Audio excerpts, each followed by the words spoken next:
Welcome gamers to 2022's Game of the Year from my perspective. Steam very helpfully sent me a summary of all the different games that I've played this year, which is fantastic because it means that I didn't have to do much research.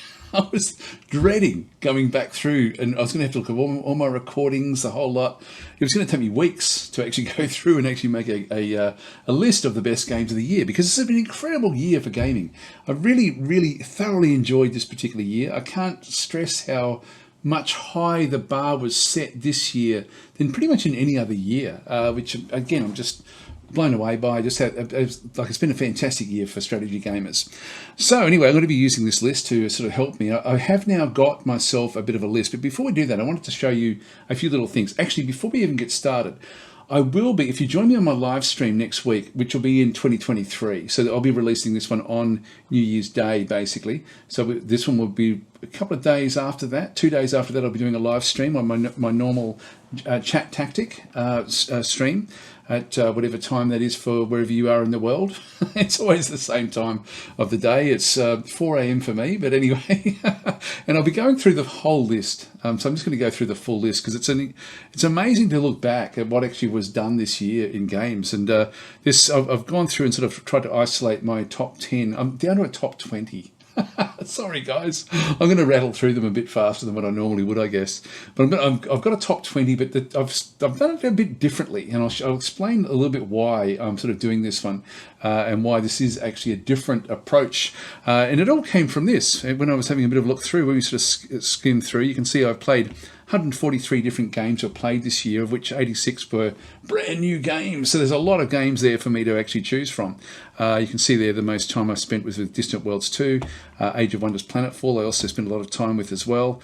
Dwarf Fortress in recent days. I won't even say weeks or months because I guess it's been weeks, but it's been a very it's been really quite an intense period that I've been playing Dwarf Fortress, I've got to say, just in the last month. So anyway, that just gives a few spoilers as to what may be sort of featuring. How do you compare? So this is actually, I'll skim past that. This is what I'm interested in. Because I was thinking, how do I get like a list of games? Because there's been a lot of games I haven't played, which would actually be in my recommended games list. And so what I've done is I saw this through here. 49% of the games that I played were new releases in 2022. So it meant just under half of what I actually played came out this year.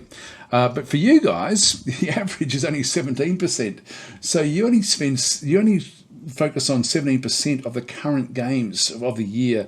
And so I'm going to actually open mine up just to games that I enjoyed this year and not so much games that got released this year. I'm not going to be puritanical about it. I'm just going to basically go and if I enjoyed a game in this year and I think it's a game that I would recommend, if it's still currently what I consider to be one of the best games of this era, I will put it in because obviously you guys don't care. 17%. In fact, when I was looking at this, is quite funny. Like you play 64% within 1 and 7 years, but you actually do 19%. You actually play more games that are 8 years or older.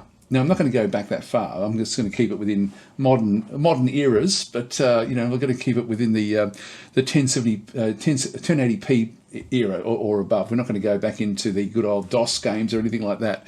So rest assured, we're not going to end up going back through there. Although I have played 3% of my games. I don't know which 3% they actually are, but anyway, some of them have been from back in that era. I'm guessing that's one game, actually, if it's 3% of 149 or whatever it was. Anyway, I thought that was quite interesting. So what I've decided to do is, I'm not going to be constrained to the current year, even though this is games of the year for 2022. These are what I consider to be the best games right now in 2022, at the end of 2022, including games that may be from another time. I'm sort of justifying that a little bit with if there's been a DLC release, that would then make it qualify easily, like things like that. So if you enjoy the games, why not just have a list of games that I would recommend? And I thought, well, if I'm doing it that way, then let's not just constrain it to 10 games. Let's open it up because there's been some incredible games that have come out this year, and there's also been a lot of games that have been improved this year as well. So I thought I would just go through and I thought I'd give myself 20 games to actually go and recommend. But then it came to the second dilemma. And I was thinking all the games that I wish I had played or that I wish I had played more of. And so I didn't really have a good feel of the game when I was actually exposed to them. But I knew I wanted to play more of it. So that's my first list is 1 to 10 of the games I wish I had played more of. And then the second list is going to be my actual games of the year, which is going to be the games that I have played a lot of. And so I can give some qualified information through there. Again, on my live stream, I'm going to be going through... I had to really cut down this list dramatically, actually. I'm thinking of other games that I should have actually included in both lists, really, within the top 10. So I will actually make some honourable mentions along the way as well. Some games that I'll do another video on the games I'm looking forward to in the future. I think like coming hopefully in 2023, but maybe even beyond. There's a lot of games that I'm really looking forward to coming up as well. So I thought I'd actually sort of do that as well. But I'll do that one, I don't know, in a week or 2 or 4 or 5. I don't know how long it'll take me to get to it. But anyway, on my live stream, I will be going through the extended list of the games that I did play and the games that I wish I had played. So I'm going to talk about this for a few hours on Monday, essentially when it all sort of comes about. All right, so let's just get into the list of. I'm going to go from number 10 up to number 1 of the games that I wish I had played more of. And so I'm not really qualified to talk much about them, but these are games that I'm interested in quite a bit. So number 10, we have The First Men. This is a game that I was really interested in before it came out, actually. And then I sort of lost a bit of interest in it. And the reason I lost a bit of interest in it is it just didn't seem as polished with its user interface as what I was hoping for. So for me, I wanted to just give it a bit more time in the oven before we then took it out to start playing it. But I did like what I saw. I liked it a lot. And even though it's got like mixed reviews in through here, sorry, my dog's barking. What will one of these recordings be without the dogs barking and interrupting? Anyway, I've now lost my track. It did review as mixed, which I'm sort of surprised at, to be honest. I thought it would actually be higher rated than that one. Like there's been a few games that have come out that I thought were exceptional that actually did rate not very highly. But again, for me, it was just needed a little bit more time. But I quite liked the idea of it. It probably wasn't quite as procedural as I thought it was going to be as well. Anyway, that was my number 10. Number 9 on my list of the games I wish I had played or played more is Odd Realm. I only played it once the whole year. Can you believe that? And this is a game that's actually had a lot of improvement. It's so it basically came out like 2 years ago now, I guess. But it's still a game in very, very active development. I think it's still open access, is it? Yeah, early access. There we go, early access. And it's, as I say, it's a game that has just been improved and improved over time. So Odd Realm is a game that I just wish I had played more of. It's a sort of, it feels very much like a Dwarf Fortress sort of style game, and so it's one that I've enjoyed playing in the past when it first came out. Like when it first hit early access, we only had one sort of faction to play, but now there's multiple factions and so on and so forth. So that was my number 9. And for number 8, we have The Wandering Village. Yeah, so The Wandering Village is a game that did come out. It's a city builder, but with a difference where you're sort of controlling this mega beast that sort of you have to sort of try to get it from A to B. There's good procedural generation in it. You've got like a limited area where you're just building on the back of this particular, this gigantic creature. And then just trying to get to safety. And the premise of it sounds really, really cool. I just didn't spend enough time with it. I wish I had have. And I may still have time, I hope, at some point to come back to these games. Because this one looked incredibly good in the way it sort of did play. And you can see there with the reviews, very positive reviews. So anyway, that was my number 8. City builder, essentially. It's funny because the list of city builders that I have, the games that are classified as city builders, I've got fairly high up in what I do, but I don't consider myself much of a player of city builder type games. Anyway, there we go. That's the Wandering Village.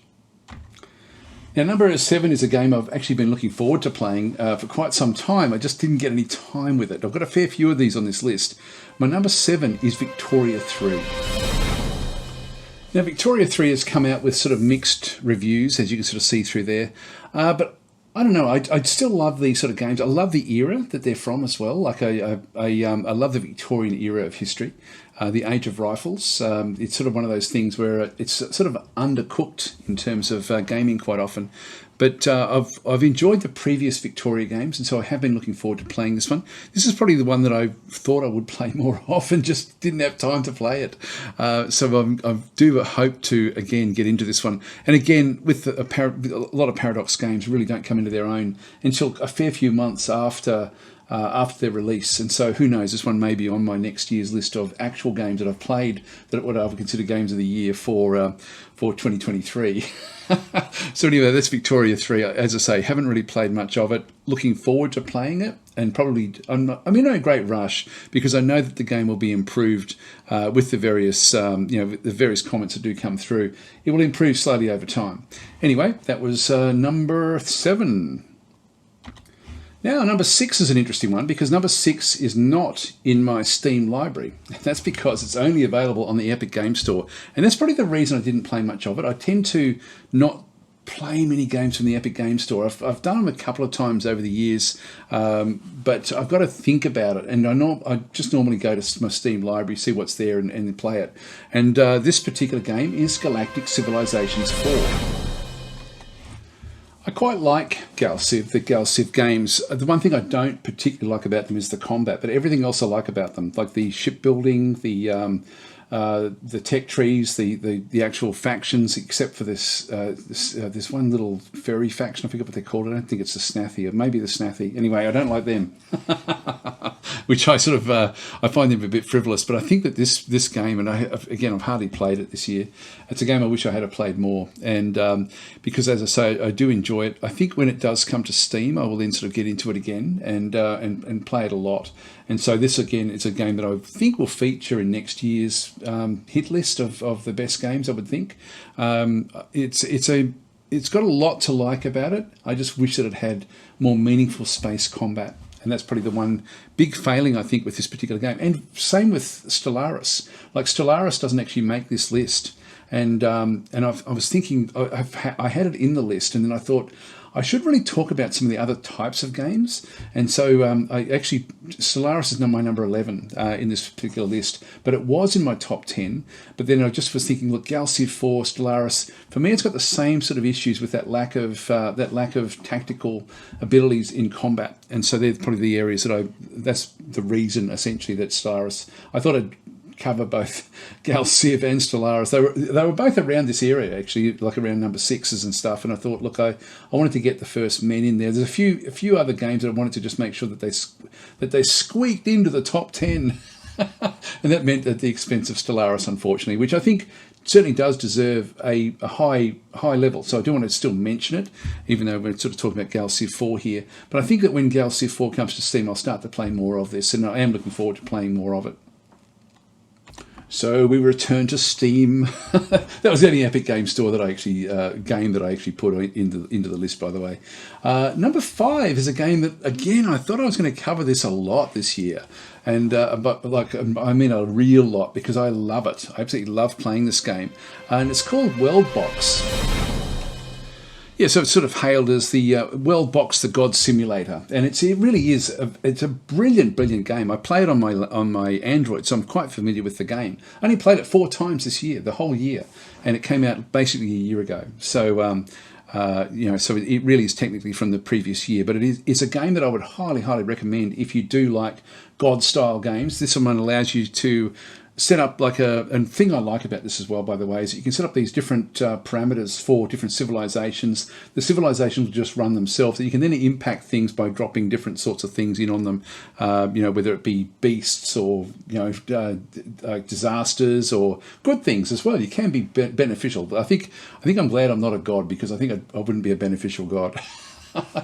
I sort of, yeah, there we go. It's just sort of something sort of smashing into the different bits and pieces there. All these different disasters you can sort of bring down. But it's an interesting game, even just from a perspective. If you like the game of life, the game of life, which is essentially like a simulation of how life works, but just within tiles that sort of have different other numbers. It's a very, very old game. I think it's from the 1970s or even 1960s, I think, was when it was sort of developed. Worldbox is sort of like the modern equivalent of that type of game. And as I say, I really do enjoy Worldbox. It's a game that it's my time waster game, I guess. You know, in the sense, if I really don't feel like, and well, you can see I didn't waste much time in 2022. I've only played it 4 times.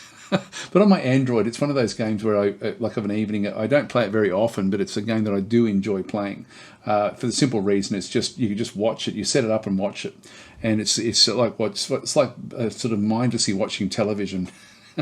Anyway, it is very, very positive, and well, not very, very positive. It's very positive in its reviews, which is great. Like it's a really, really cool game. So that's one that I would highly recommend if you like those style of games.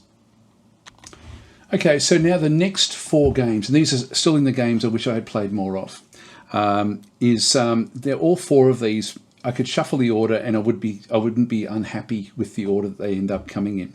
But the one that I, again, really thought I would play more of and just didn't play more of was the new RimWorld DLC at number 4.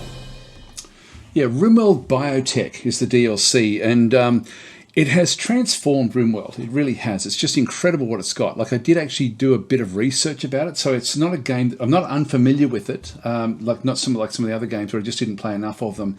I am familiar with this one. I did play a fair bit of it. Actually, I don't know how many sessions I played, but not as many as I would like to have played. And this is again one of these games that could easily have been number 1 in the list of these games I wish I had played more of, and would easily sort of be in the top 10 of my standard games of the year. So these next 4, I would consider them to be very high recommendations, just that I don't personally have enough time with the games to give a recommendation, but I would still put them, they would have made the top 10, not a problem at all. And so RimWorld, very positive. You can sort of see in through here, all with its different reviews. Amazing story with RimWorld, but it's a game that, as I say, I've loved it in the past. It's not a game I tend to go to as such anymore, but I loved what they brought in with this new DLC. It added so much to the game in so many good ways as well. Surprisingly good games. Sorry, surprisingly good ways, not games. Well, it's a surprisingly good game. It's an incredible game, actually, just the RimWorld, the way it's sort of developed over the years. It's still very true to its original design ideals as well, and it's just sort of promoted them over and over and over. There's not a bad DLC for RimWorld, but this is the best of the best in terms of the DLC. If I had to give a DLC, like the best DLC of the year, I think this would be it. This would be the one. If you've got a base game and you're looking for the best DLC ever, not ever, but of 2022, this is the one. I can probably if I try to think of all time, I'd probably think of some other ones, but this is extremely good DLC for RimWorld. And number 3, similarly, is a game that just ticks all the boxes for me, and that's Old World. I actually played 15 sessions of this one and actually did a series on it. It's a game, though, that I don't think I've really understood as much as I could have. And so I don't consider myself a very good player of this particular game. So I don't feel as though I've actually spent enough time with it to really become, I highly, highly recommend it. You can see this very positive and mostly positive in its actual review scores. And so it released in the mid-May of 2022 this year on Steam. It did actually release a year earlier on the Epic Games Store. This is one of the games that I did play on the Epic Games Store before release. In the previous year. And what I love about this game, and the thing I really, really like about it, is just the balance between the actual gameplay, like a Civilization sort of style game, and then almost like a Crusader King style game, where you're actually sort of playing enough of a strategy game, like a grand strategy game, to sort of have fun with that. And then also you've got the intrigue with the actual individual people. It's just done very, very well, and it doesn't fluff it out. Like, it doesn't bullshit around with it. It basically just gets into it and makes it so it's the progression and the progress of the game is fairly comfortable paced. It's not slow. It doesn't slow down in those sorts of eras, which is great. And the other thing I really, really like about this game is it doesn't get out of the ancient era. I hate that Civ goes through the different eras. Just stick with one era. I love this game for that reason. You know, it's so for me, I know that most of you will probably be thinking, oh no, I really like the progression going from era to era. I hate it. I absolutely hate it. And so this is a game that I don't hate Civ. I just hate that mechanic in the game where you have to go from era to era. And if of course, they've got to keep it in there because it's called Civilization. This one's called Old World. We can stay in the old world and just delve in this in the beauty of this particular game. But this is for me absolutely a Civilization killer because of the way that they've balanced everything back out. Mohawk Games, like the development team, were involved, with Civ, so they're familiar with Civ, and I think that they've just found the perfect balance to get things done. And of course, Hooded Horse, incredible publishing company that's just sort of really, really hit their straps in 2022. A lot of the games that I actually sort of show are, come from the Hooded Horse. Stable of games. They've really got some amazing games this year. Anyway, that was number 3. And number 2 in my list of the games that I wish I had played more of in 2022. And I probably will get to play this one at some point. It's just so hard to record. And that game is Terra Invicta. Yeah, and so this is actually a game that was put out by the modding team behind the Long War for the XCOM games.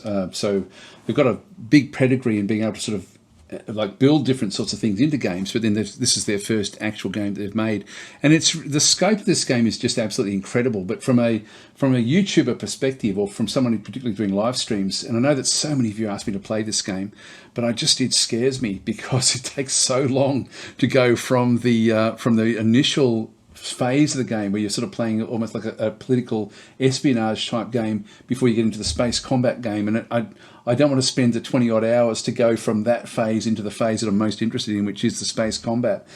So it's a game that bothers me from a recording perspective, but not as one from a playing perspective. So it's certainly in my most highly recommended games of the games that I haven't played this year.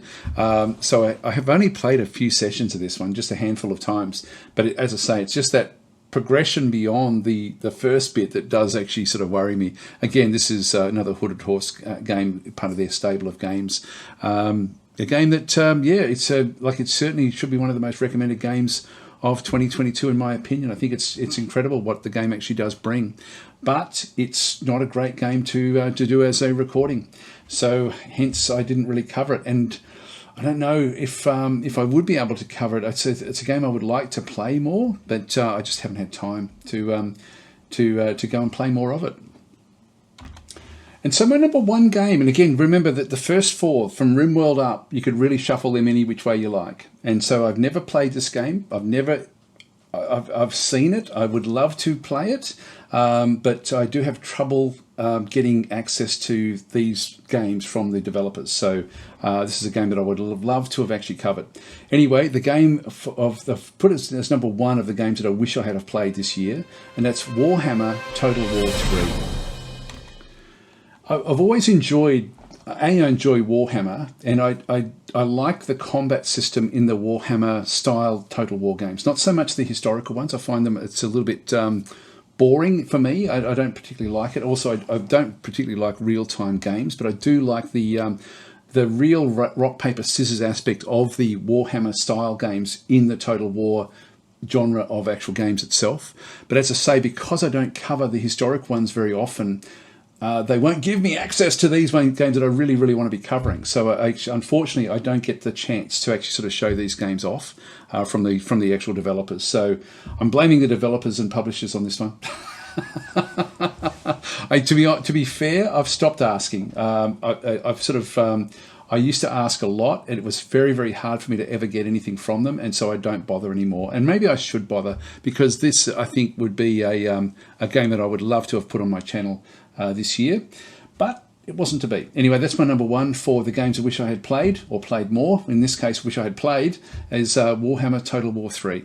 A game that, as I say, it's a missed opportunity for me, I guess, and a game I would have loved to have sort of got into, because as I say, I've loved Warhammer 1 and Warhammer 2, basically Total War.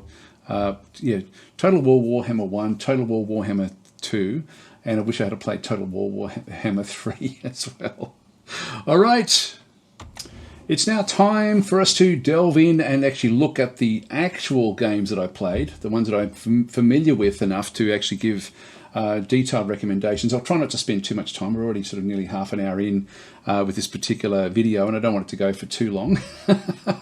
And again, I had such trouble trying to sort of figure out where do I cut the list off?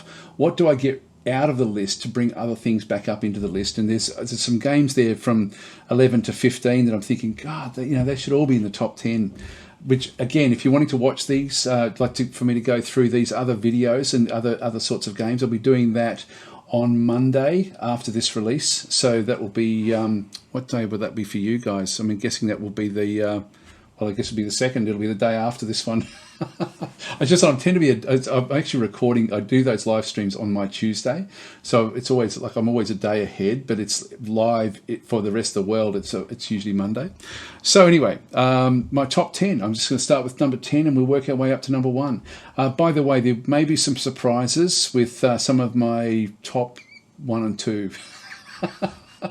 I think that you'll be able to guess a lot of them if you've watched my channel, but there will be a few in there. And there's probably even some games that really shouldn't be in the top 10 at all, technically, because they're not really from this year, but they're just games that I really, really love, and I still think they're relevant. So that I'll be going through those as well. But God, this was hard. It was so hard to cut this down to just a top 10. The top 3 were clear winners, in my opinion. The top 3 were not a problem in the world. I just rattled them down. 1, 2, 3. Not an issue in the world, but there may still be a surprise in there. So just stay tuned. Don't just guess what it might be. I do have reasons for why my 1 and 2. I've switched them around a few times actually, just in the last week or so. So anyway, I'll get to those. Number 10 is a game that really I think deserves a lot of attention. It's a game that I really love the idea of and the execution of it as well. And it's called Crawl Tactics. Now, it only came out in December, basically, is when it actually released, and it wasn't even in early access before it came out. And it was sort of like I had the game for a good month and a half or so before then, thinking this game is so good, just release it, it's so damn good. But it got delayed a few times, and this is a game that again, I've put it in the top 10. It's a very simple game in its execution. But what it does do is it creates like a random map or random dungeon with different, and every single map that you go to has got a random, like a procedurally generated puzzle that you've got to sort of solve. So it's not designed. It actually presents, some of them will be very easy because of the way that the terrain will be positioned. But you can see there's all sorts of different traps and all sorts of different things that you can do. Your characters will have different abilities as well. So every time you play it, it's quite engaging. Just with what's the game? There was a game of something about the breach, into the breach. It's got the same sort of feel of what Into the Breach has got in that sort of sense of it being able to be sort of generated quite well. I might just flick it to the next one as well, so we can watch more of the interaction with the different puzzles and traps and so on and so forth. Actually, I'll just better turn off the sound. Oops, there we are. There we are. But this was one that I would, if you do like dungeon crawlers to a degree, if you like puzzle type games, and if you like procedural generation, then this is an absolute must-have. I can't believe only 37 people have actually reviewed this game. It deserves so much more. It really is one of my most surprisingly good games of 2022. It's a game that no matter what, I was going to include it in my top 10. I have put it in at number 10 simply because it's such a simple game. But it's a game that I think that if you play it, you won't be able to stop. It's one of these games that it's so fun to play, and because it's procedural, it's different every single time you run through it as well. So that's my number 10. Now, number 9 is sort of like I've got a few games where I think, oh God, there's so many games in this sort of genre where I could put either one of them into it. This is only one where I've got like 2 choices for you. So this is a 2-in-1, and I've got a few of these coming up through the list, I think. Actually, yeah, sort of. I've got a few of these sort of things where I sort of think, look, I'm going to talk about these other games as well because they're all bloody good. And the next one is Cosmoteer. Cosmoteer was a game that really I just was blown away by just how good it actually was. You can see the release date is 25th of October, but it's actually been in development for like about 10 years. And so it's sort of been just sort of slowly being developed all the time. And it's funny, you know, like I probably would have even rated it higher unless I started finding videos being presented to me on YouTube to show how to min-max certain things. That sort of wrecked it for me a little bit, to be honest. I actually liked the slow progression that I was actually just discovering on my own. And so that lack of discovery, when I started to see other videos on how to sort of build like special super weapons and all sorts of other things, actually, as I say, just took a little bit of the magic away for me.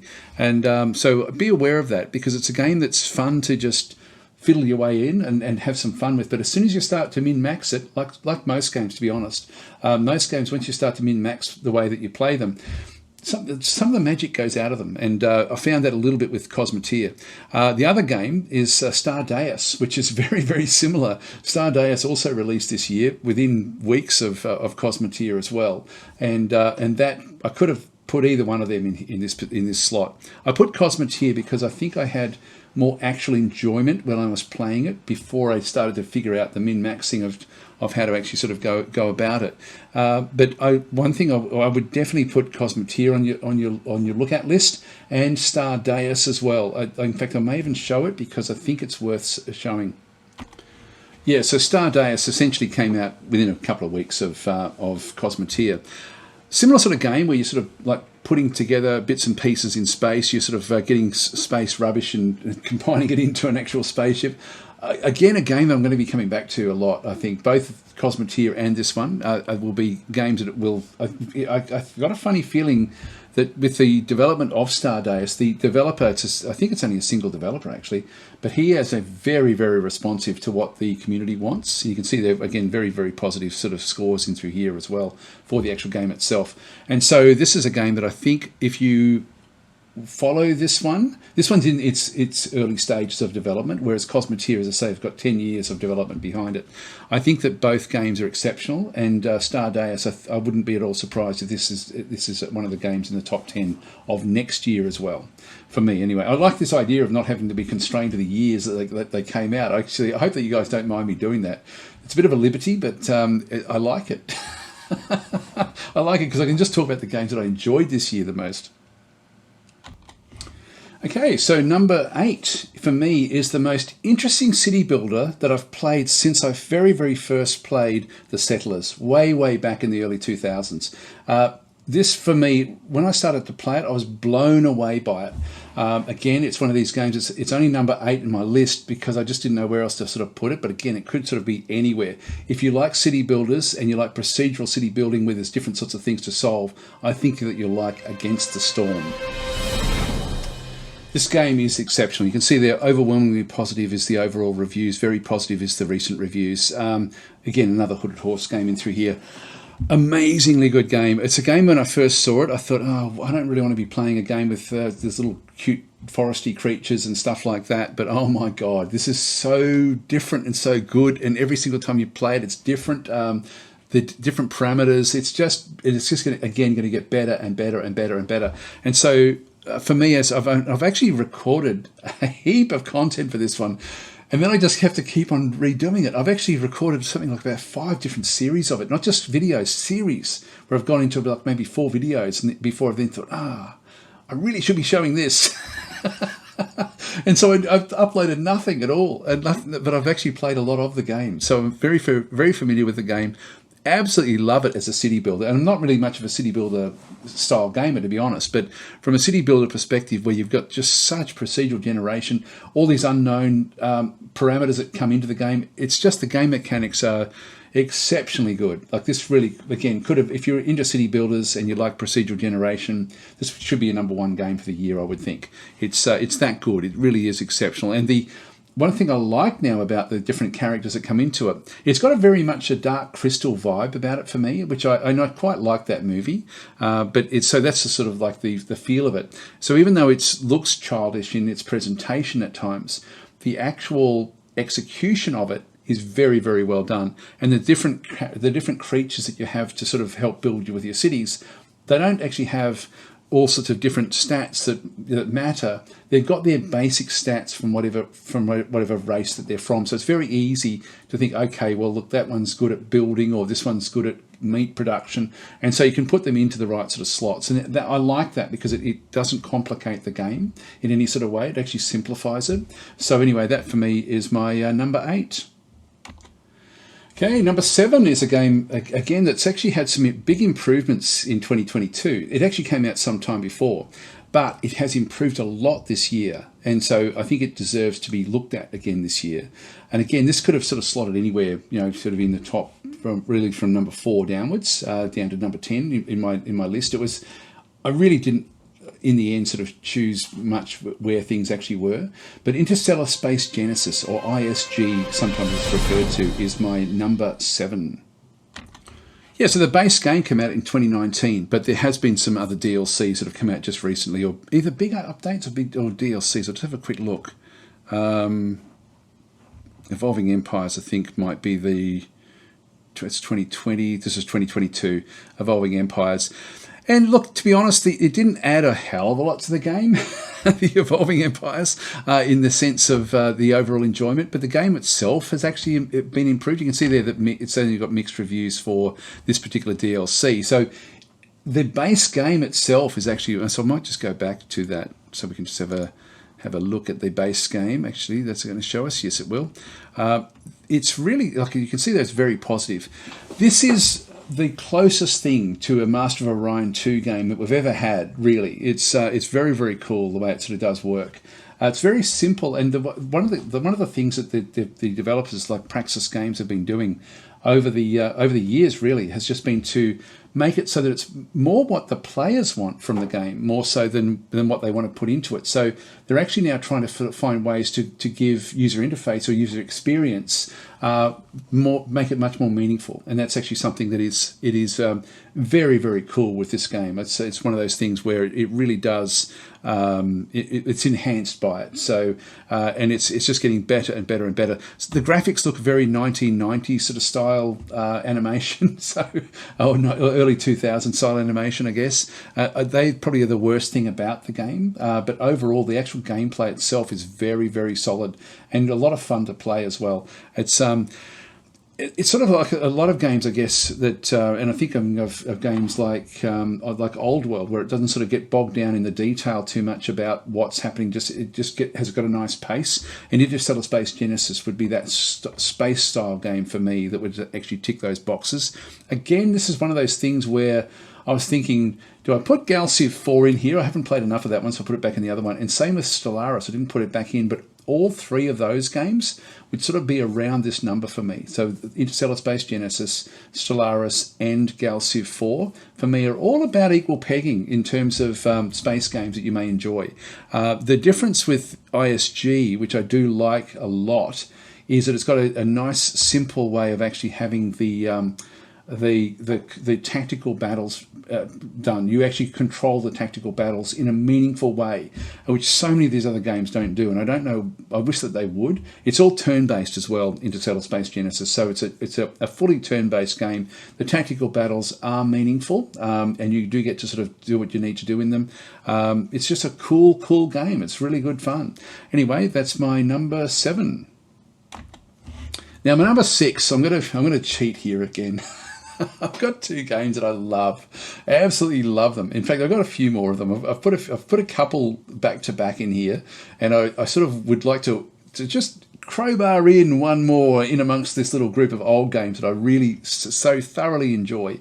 I've put this one in instead of one of the other ones in, but I'll talk about both in this particular slot. They're both space style games, but they're more tactical battle on the surface than in space. The one I'm going to be doing, my number 6 is Gladius, basically. So Warhammer, I forget what it's called actually. It's a Warhammer 40,000 Gladius relics of something or other. Anyway, that's my number. It's one of my favourite games of all time. It would certainly be like if I had to just choose 5 games to take with me, and I was never going to have another game ever to play, Gladius would be one of the games that I would take. So I think of it that highly, even though it's number 6 in this list.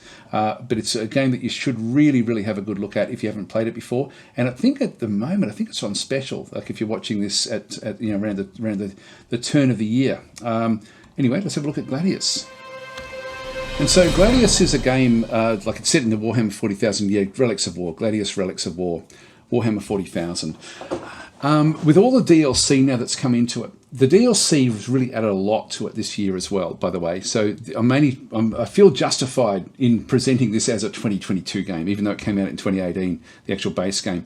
By the way, if you're not sure about the game, just get the base game, because it's got 4 factions, which are not just 4 shitty factions. Like you've got the Space Marines, you've got the Necrons, you've got the Orcs, and you've got the Astra Militarum.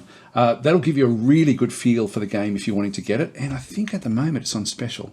It was just the other day, 90% off. This is your must buy. If you're watching this on New Year's Day, I'm not sure when it ends January the 6th of 2023. Get it. If you haven't got it, get it. The DLC does cost a bit more, but get the base game if you haven't got it. You'll see if you like the game from that. But just play cautiously. Like it's not a game that if you rush your development in this, rush economically as much as you can, but don't rush your armies out. The game has got the most brutal AI of any game I've ever played. It's not a brutal AI. It's just an incredibly smart AI. It's the best AI of any game I've ever played. The AI plays like a human, but it does look for threats. If you threaten the AI, bang, you are dead. So you've got to make sure that you can, if you go into a fight with the AI, you've got to know when to run away, and you've got to know when you can actually go forward and actually take the and defeat them. If you go in half-assed and try to sort of get anything done in this game, you're going to get your bum kicked really, really bad. So anyway, there's a fair bit of DLC. There's so much of this that is good as well. Like I can show you, there's 14 DLC.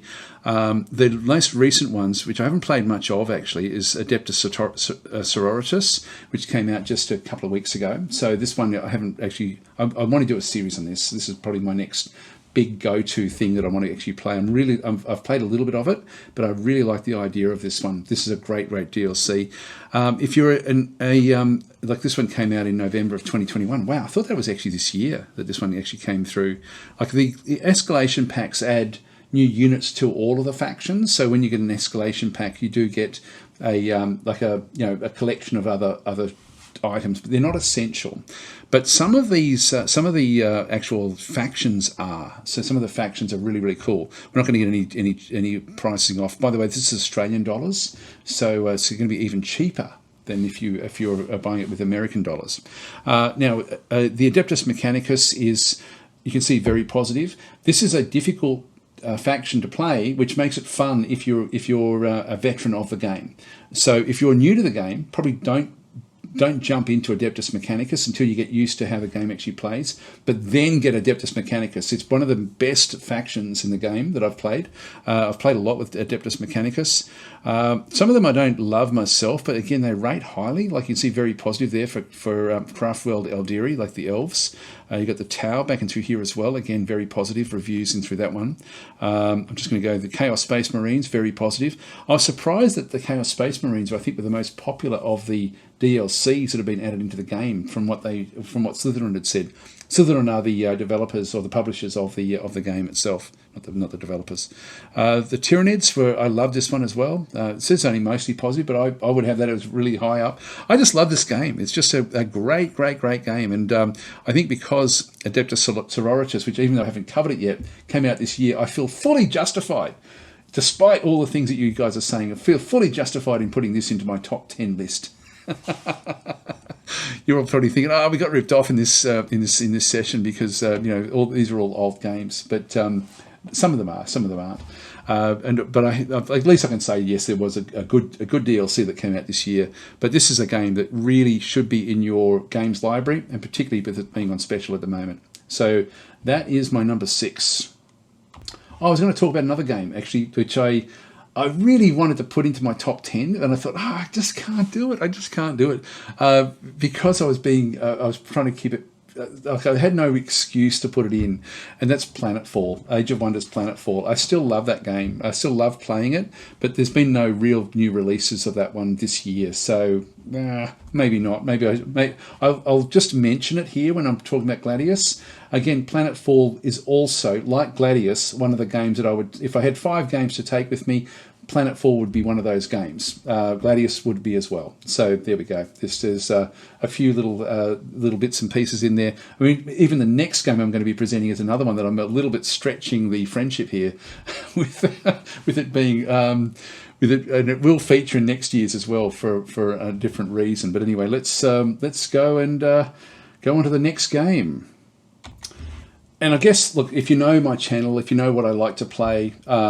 I wanted to include a war game, and there's one war game in particular that really stands out for me as just the best war game I've ever played.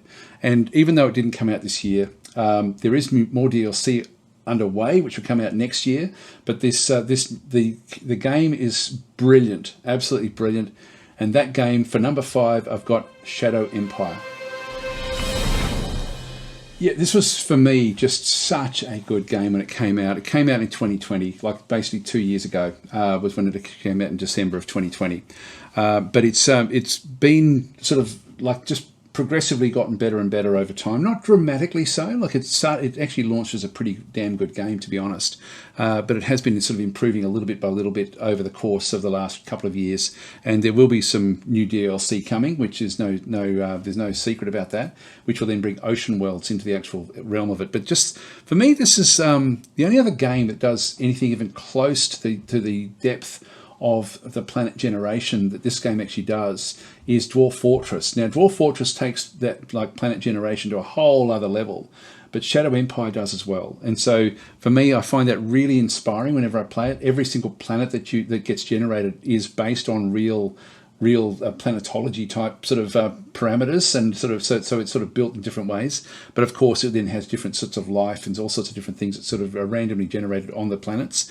And so it's every time you play it, with every new world, it's a whole other. You're playing with a new world every time that really does feel like a brand new world. So there's no real easy way to just say always play it this way. There's always different ways to sort of have a look at it, depending on what sort of world you're. If you're on a desert world, you're going to have to find water. You're not going to have fuel in a desert world because there's been no biomatter, and so everything sort of relates back on itself to then create a world with different sorts of pros and cons. And as I say, it is a war game at its heart. And I know that some of you probably won't like it for that reason. We use these sort of tiles, but I just find it so engaging, this game. It's a complex game, so don't feel that it's not an easy game to pick up. It's not a game you can pick up easily. It's a game that you do have to invest some time in, and there will be some frustrations along the way as well, just as you sort of learn your way with the game. But overall, what a great gaming experience. This is another one. Again, if I'm trying to think of what I'm up to now, number 3 in my list of games I would take with me on a desert island. This would be out of the top 5. This would be one of them as well, I think. This is a game, again, by pretty much a single developer, VR Designs, and Slytherin is the publisher of this particular game. And again, I've put it down at number 5, but this could easily have been in my top 3, easily, as a game that I thoroughly enjoy, as with Gladius, as with Planetfall, in terms of the actual games that I enjoyed this year. Would have them all up there. But I thought, no, I can't justify a top 3 position with these games that this hasn't brought anything really new to the table for a couple of years. So I think I have to keep it down a little bit, but it's got a feature. And I thought, well, the fact that only 17% of games that are played are new games anyway by you guys, I'm justified to show these sorts of games. And in fact, is this one on special at the moment? It may not be. Oh yeah, 35% off. So, but this is more of a niche game. I'm trying to sort of get also like a bit of different sort of style of games in through there. There were other war games that I could have sort of shown in here, but I didn't play them enough. Whereas Shadow Empire just grabs my attention or grabs my imagination just so thoroughly. All right, let's get on to the next game. Okay, so number 4. This is another one of these games where I've put one game in, but I could have mentioned so many. Now, I do find this game so much further ahead than the other games in the same genre. And the game I'm talking about for my number 4 is a game called Brigandine. Now, this game came out in May of 2022, so I'm fully justified in talking about this one here. And it's actually a Japanese game, and it was interesting. Like I saw it before it was released, and I thought, oh, that looks actually quite interesting. The tactical battles in this looked like they were exceptional. Now, the game is very much a JRPG, a Japanese role-play game.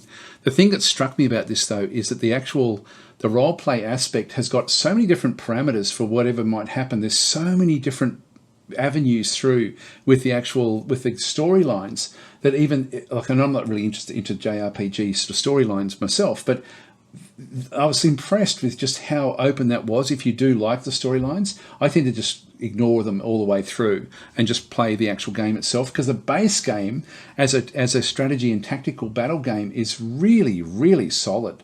Like, it's exceptionally good like in that sort of sense where you've got to you've got to take over the world. There's different ways of playing the game as well.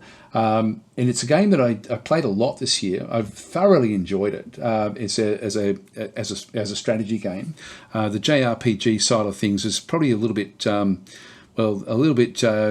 childish, I guess, if you know what I mean. Like, it's sort of one of those things where, and also it's fairly sexualized. A lot of the way it does. Again, I'm not offended by that.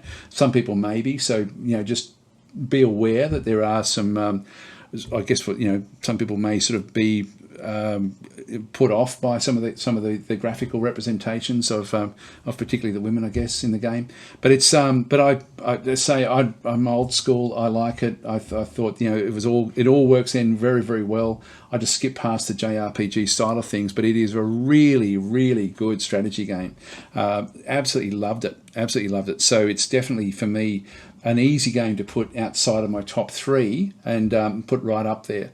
But there are a few other games that I do want to mention that were similar sort of in the feel, like where they're almost like, well, this isn't really like a Heroes of Might and Magic style game, but there are some games that really should be in my top 10 if you like these sort of fantasy style strategy games, a little bit like Heroes of Might and Magic. And as I say, this one's not like that as such. The tactical battles are so much better than Heroes of Might and Magic. But in the other ones that I do want to just mention here is Heroes Hour. I think that's a game that's, I hope that gets more attention in its tactical battle application. It's brilliant in everything other than tactical battles. That's Heroes Hour, because the tactical battles are real time. You don't really control them much, but I would love to be able to set up the actual parameters of the actual units better in Heroes Hour. I think that would really, really do well with that one. Songs of Conquest is another game that's sort of, again, in the same sort of vein. It's a very, very good fantasy fantasy strategy game. Like, there's so many that actually fit this. I could actually do a video just on all of these different games and where they all sort of fit. I may start doing that a bit more often, actually. Like, people so often ask me, like, where does Stellaris sit in the scheme of things? Why would that be better or worse than other games? Anyway, that's that's so often I get asked these sort of questions.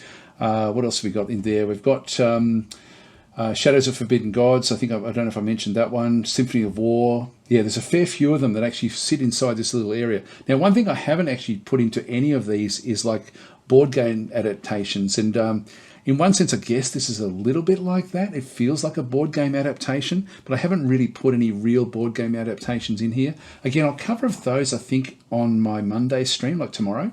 So if you are wanting to for me to talk about that sort of stuff, then come in with some questions, because I love it. I love the interaction in those YouTube chat sort of sessions that we actually have, and so that'll be tomorrow if you're around. I know that, look, it's it's the new year. You probably got other things to do. You're probably sitting there freezing your asses off in the northern hemisphere with all the snow and ice and stuff, thinking, oh, well.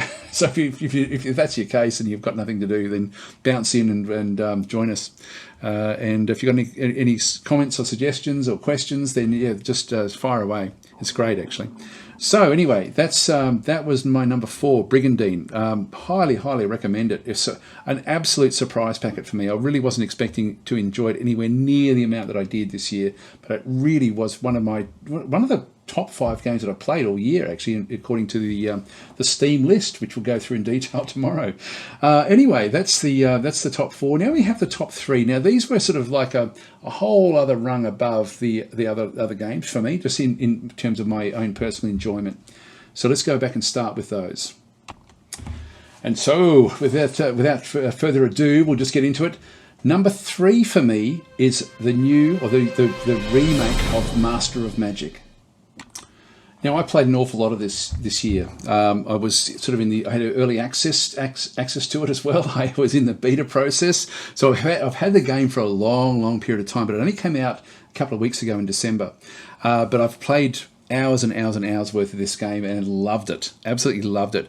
It was a game that I enjoyed a little bit back when it first came out in the 1990s, and so I didn't play much of it. I had other games that I was playing back then, but what I found with this one here is it really just gripped me. There are certain things that I wish were different in the game, like there's there's the surveyor mode in the game, which I just find really antiquated. When they've made a lot of really meaningful improvements with the game, like particularly going to hex based. I'm sure if the original developers, if hex-based games was a thing back in the mid 1990s, they would have made it hex-based, because they even had like the fat cross of the cities back in the old version of the game, which works perfectly as an actual as a hexagon, like as an extended hexagon. So it's the hexagons work very well. They've made little tweaks, but the actual flavour of the original game is still actually there, but in a very modern way. And so you don't feel like you're playing an old game. In certain aspects, I guess you do. I mean, the progression is also fairly slow in the game up until you get to around about turn 100, and then it really starts to sort of take shape. So if you're sort of looking at reviews where people have only put like a few hours into it, I would pretty much ignore those reviews entirely, because the game is very different once you sort of hit the middle of the game, where the AI has got like more meaningful armies. The first part of the game, you can sort of do certain things to sort of get your way through that one, but once you start hitting some of these big, powerful AI armies in the beyond the mid game, it's a very different game to play, and it's a lot of fun to play. It's as I say, easy number 3 for me. There's an easy gap between this game and the other games in my gaming enjoyment for this current year. It probably wouldn't make my list of the top 5 I would take to a desert island, but for 2022, I have thoroughly enjoyed playing Master of Magic. It's an easy game that I would highly recommend. And I think also, like, Muha Games was the developer of the game. Like Slytherin actually got the rights to then publish or to produce Master of Magic, which is I still don't really know exactly how they managed to do that, because so many different franchises have tried to actually get the rights to Master of Magic over the decades, not just over the years, but over the decades. And there's been so many games that have come out heavily inspired by Master of Magic, but this is clearly right where it needs to be. And Muha Games was an exceptional choice as a developer of the game. They've done the Thea games, and it just feels so nice what they've actually done. So a great addition to for us gamers, and it really does feel like the old game. It's also a building block, I think, for where the games can then sort of elevate in the future. So I'm just hoping this is a successful game for them, because it deserves to be, in my opinion. It's a remake, so it's essentially a remake of the original game. It's not a Master of Magic 2. Now, I was personally hoping for something. There was a mod that's been in development for about 20 years called Caster of Magic, and I was hoping it was going to be more of a Caster of Magic approach, but I'm still hopeful that a Master of Magic 2 could be more like Caster of Magic with such extended different things that mod has brought into the game. But that's been 20 years into development, I think, of that particular mod, so it's just incredible, like what that mod brings to the base game. But yeah, no, this is an exceptionally good game, a lot of fun to play. Anyway, that's Master of Magic as my number 3. Now I get to my big dilemma, and as I say, that I've been flipping around between my number 1 and number 2 for the last couple of weeks. Like, 2 weeks ago, I had a clear number 1, and then halfway through that week, I then think, oh, actually, maybe my number 2 becomes my number 1.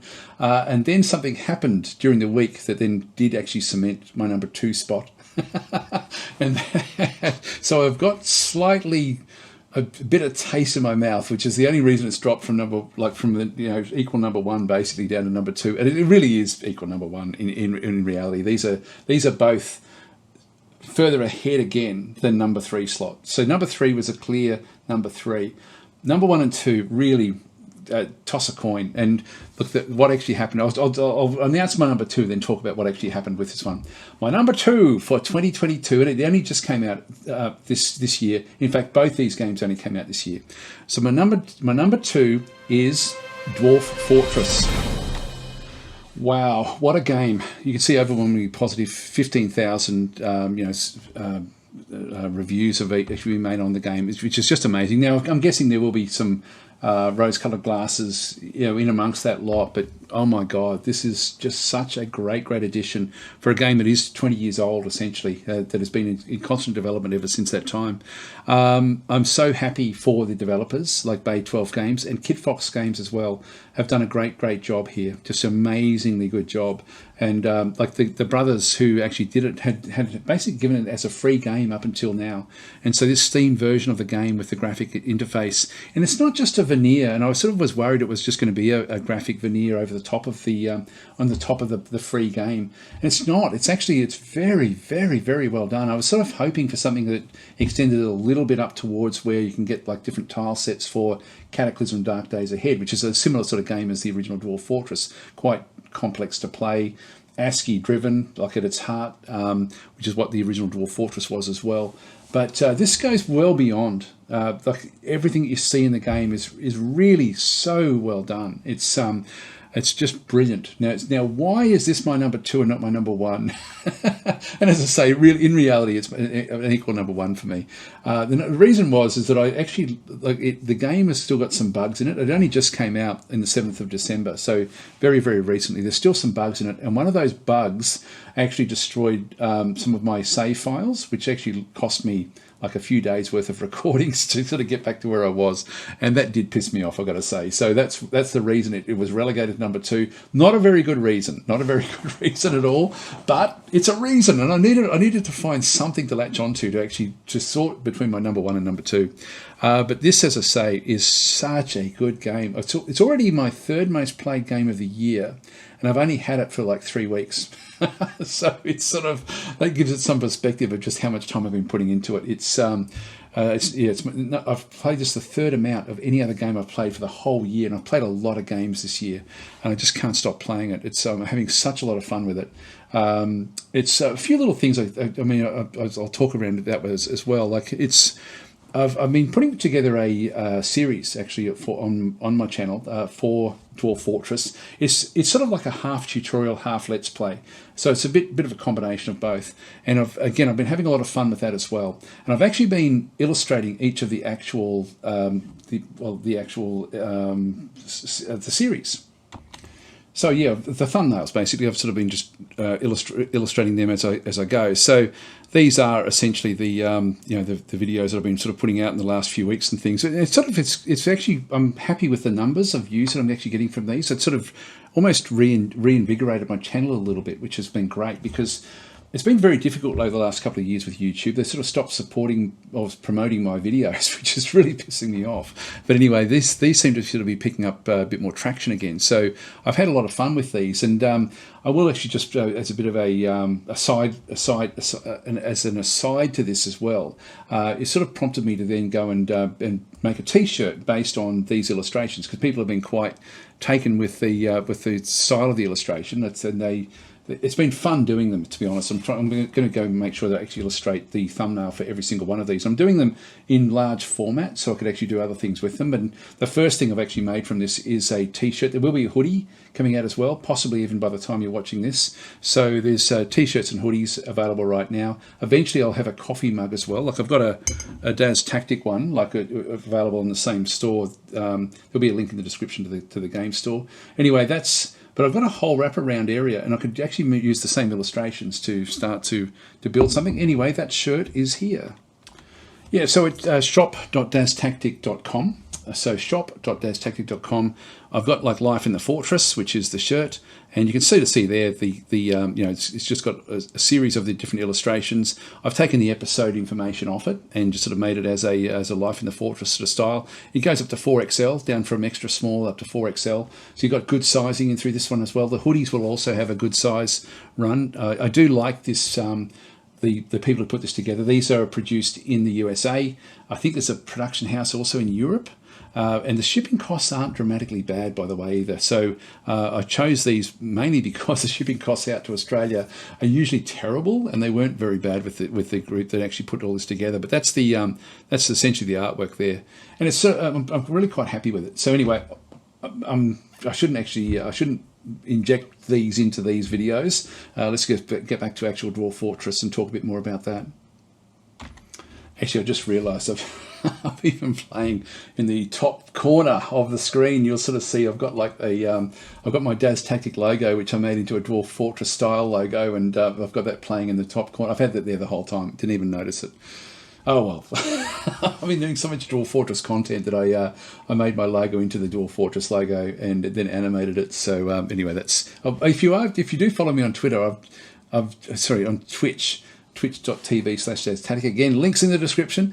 If you do follow me there or watch any of the live streams that I've been doing, I've been doing a lot of Dwarf Fortress live streams. I'll be doing that a lot, I think, in the future as well.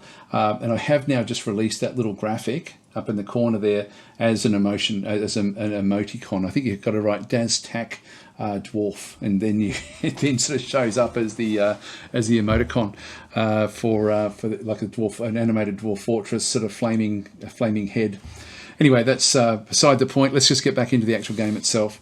As I say, one of the most incredible games anyway, even before the Steam release. It's a game that I have sort of tried to stop playing a little bit over the last year, actually, because I knew that this version was coming, and I did want to have I didn't want to have content that was recent, that was the old version of the game. I probably, in one sense, I was sort of I've been playing the game a little bit just privately, but I haven't actually been making much content for quite some time.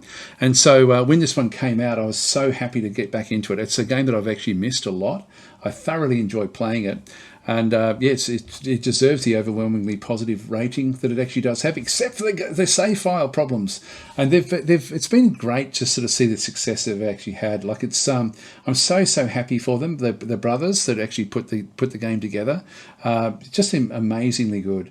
And so anyway, it's a real good news story. 20 years of development, and then you got this as the result. Fantastic stuff to actually have had to happen. Anyway, that's Dwarf Fortress, the best procedural worlds generation that I've ever seen in any game, including Shadow Empire. This is the creme de la creme of world generation, particularly as you generate a world, you generate a story or legends of the actual game itself that's got hundreds of thousands of actual events that have occurred before you even start playing, and then you only play in this tiniest little speck in that world, and then the things that have been generated from all the different legends will start to sort of come in and impact what you're doing. And so it may only be that like 0.01% of the actual events ultimately have any sort of bearing on your fortress, but they're still there. You can still find the linkages back out through the various necromancers, for example, or the werebeasts that might have been created that are somehow related to your fortress, or the vampires that might come and sort of stay at your fortress, the criminal gangs that have sort of set up in different other towns nearby. All of these things have an impact on the game, and it's just getting better and better and better and better. I think there's magic coming soon to the game as well, and I'm interested to see how that goes. I sort of hope it's low magic and not high magic, in the sense that I hope that it's actually something where the game has I'm over an hour. Jeez, I've got to get this one through. I hope that magic system is more about almost buffs and like not without being sort of like dramatically powerful spells. Like I don't know if I'd enjoy it much if you had like wizards and things like that that could come through and use the same sorts of attacks as, for example, a dragon. I think I prefer the dragons to be the ones that still do that sort of fire breathing, or the Forgotten Beasts as well, or some Forgotten Beasts, depending on how they're randomly created. God, it's such a good game. Anyway, I could go on for hours and hours and hours about how good Dwarf Fortress actually is, and it's a game, as I say, I'll be playing a lot of this in the coming years, and not just next year, but in the coming years. This will be a major feature, I think, of my channel into the future. Right, I think it's now time to go to our number one. I'm guessing you can probably guess what it is if you've been watching my content. It's my most played game of the year. Anyway, let me go back to the start so we can get into it. And so, my number one, the worst, probably now that you know that Dwarf Fortress is number 2. And as I say, this one or Dwarf Fortress could have easily been number 1. My number 1 is Distant Worlds 2. Put that into perspective, I've played more than 28% of my total playtime has been playing Distant Worlds 2 this year. So more than a quarter of the games I've played, and I've played a lot of games. I've played more than once per day with Distant Worlds 2 as well. So this is a lot of game time that I put into it. Anyway, it's a really cool game. We just had a look at the store page. It's got the most. This really bothers me that it's just mixed. It's much better than just mixed. I'll just flip it across to some gameplay footage, and I'll just turn off the sound. It's a game that did hit a rocky start. It had a rocky start when it actually did launch, but it's a game that's it's so good now, and it's certainly, if you haven't played the game for a long time, then crank it back out again and have a look and see what you think. It's very, very polished now. There is, look, I didn't have the problems that a lot of other people actually had with the game, but there certainly were a lot of quality of life issues with the game that that needed to be improved. Of course, and Dwarf Fortress is going through that process now, which is why it's number 2. And this is number 1 because they've solved the majority of those quality of life things. There's still some that need to be looked at, but overall, this is just such an exceptional game. And again, it's a game where it generates a living universe. That you don't really get to, and you don't know what's going to be in there when you start the game. There's such random things that where you can either have a really, really super easy start or a really, really hard start, depending on who your neighbours are, what sort of resources are around you, the proximity to other sorts of threats and things like that as well. Like there's other sorts of aspect about the game. And this is also not the remake of Distant Worlds Universe. This is a remake of Distant Worlds 1. And so there's going to be a lot more progression over time as this game just really starts to hit its straps. And so this is a game that really is going to just get better and better and better over the years, like what Distant Worlds did as well. The original Distant Worlds had many, many years of progression to get to where it ended up becoming such an exceptional game. But this game really, I could never play Distant Worlds Universe ever again. Not with this game. This is definitely one of the games that I would be taking, and Dwarf Fortress. They'd both be in my top 5 games that I'd be taking. Now, if I had to go through and just round out what the 5th of those games would be, that would be Planetfall. So, of the top 5 games that I would take at any point in time, if I could only take 5 games with me, and this would be one of them. An exceptional game. It's just going to get better and better and better over time as well. And so I think this will feature in my top list for many, many years to come as more DLC sort of is then released for the game as well. So yeah, I'm really looking forward to sort of seeing what happens with Distant Worlds 2. And I get asked a lot as to why I love Distant Worlds 2 and I don't play much of games like, for example, Stellaris. People always say, what's the difference between Stellaris and Distant Worlds 2? Distant Worlds 2 is beautifully unbalanced. And that's sort of the best way I can describe it. The unbalance in it is stunningly great because you don't know what you're going to get. With Stellaris, they've had to balance the game because it's played a lot as a multiplayer game. Distant Worlds 2 is not a multiplayer game. It's a single-player game. So the balance is not important for Distant Worlds 2. And I hope they never actually start to hedge it back in a different way.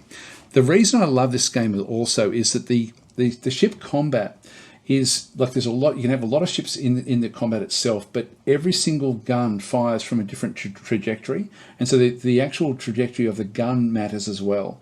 And so it's got like a field of fire where if a ship can get in behind another ship and start to track it through, it's going to then have, like, as long as there's not guns that fire backwards, you're going to then have a pretty easy time of actually getting rid of even powerful ships. And so you can design your ships with that in mind, which makes the game for me very, very engaging, because you come up with all these different problems about what's happening tactically as you play it as well, and you've then got to solve them through your ship design. And particularly if you're starting behind in technology, you've got to really think these sorts of things through. So for me, it's a very interesting game where you don't know what you're going to be facing when you first start playing it. There are some principles, I guess, to the way that you can sort of play the game, like where you sort of can at least try to do certain sorts of things, but there's the actual, you must do this and then you must do that and you must do this, don't apply with Distant Worlds 2. Also, it's a game where you don't want to rush to get 1 or 2 colonies, but beyond that, it's going to then drain your money. So you don't want to be expanding too quickly either. So it sort of encourages you to build relationships with the other factions around you. And the game has had a lot of improvements in just recent months with the diplomacy. So it really is just an amazingly good game. You don't control the private sector at all. They actually sort of look after all of the trading and all that sort of stuff. And you just got to work your way around how to work with what they bring in. And for every single planet, for every single place where you're actually trying to then go and build something or buy something, you've got to make sure you can't build a ship if there's one less piece of iron that isn't actually at that location, or steel is in the game. If you don't have one, it's quite enough steel, but have everything else, you can't build that ship. It has to be at that location when you want to build it. And so ships cost both money, which is like a global resource, and resources at the location. And that is also very, very interesting to sort of try to play the game where you're trying to keep I guess the trade lanes open, so it's not a global resource. You can't just have like a whole lot of stuff in one end of the galaxy and think, okay, I'm going to go and build some ships over here. You can't do that. You'd have to go back and build the ships back there, and then find ways to transport them through with fuel and so on and so forth. Logistically, it's quite an interesting game for me. Anyway, I love it, absolutely love it. So easily one of my top 2 games, but really on an equal par with Dwarf Fortress, to be fair. Well, guys, I've gone well over the hour now, and I was going to try to do this whole thing in around about 40 minutes was what my goal was, and of course I've gone well over. Also, look, I hope you've all had a very, very good 2022, and I do wish you all the very best for 2023. So, yeah, Happy New Year. Didn't even start off by saying that, sorry. So if you've watched till the end, Happy New Year. That's my little message to you all. And I do hope that 2023 is a good one for you all. It's certainly from a gaming perspective, there's a lot of exciting games coming up, and 2022 was a great year for gaming.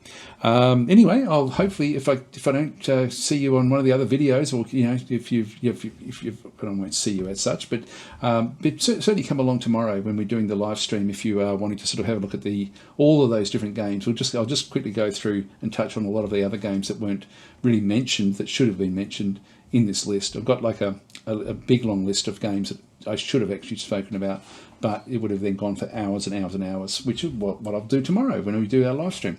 Thanks for watching. I'll catch you then.